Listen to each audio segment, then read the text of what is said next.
What do you think conservatives and Republicans are missing in how they can better compete for Gen Z? If you've got this huge female swing, I'm aware it's New York centric, but it's probably indicative of other cosmopolitan areas around the country.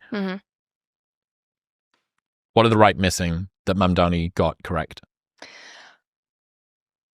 Again, I think it goes back to saying the right things, unfortunately. Like, it's like the right has to deliver.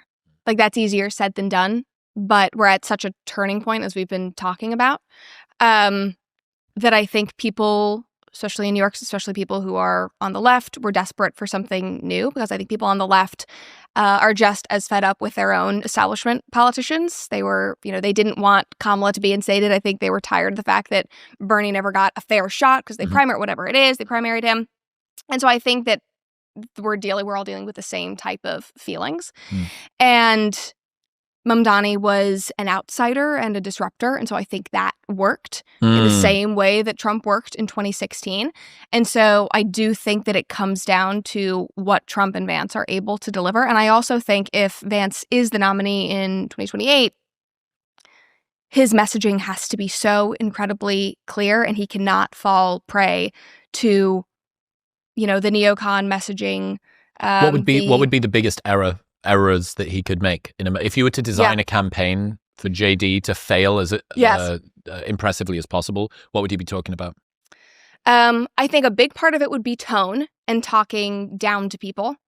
I think that's one way that he shines right now, is that JD Vance sounds the same when he is speaking to a supporter in middle of America. He sounds the same when he's speaking to a reporter. He tweets in the same way. He doesn't take himself too seriously. I think that is a great quality. And I think if he loses that and becomes a bit too, politician speak and a bit too diplomatic, I think that that's where he'll start to lose people again, because politics is personality. So I think that is going to be the driving force here.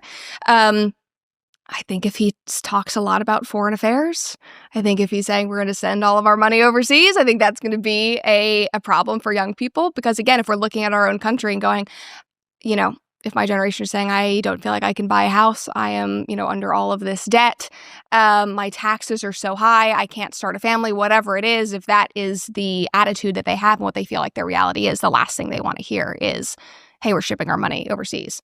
And so I think that's going to be a real pressing issue.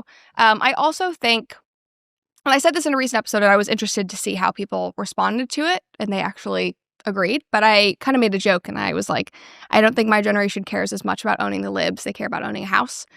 And the culture war is obviously important,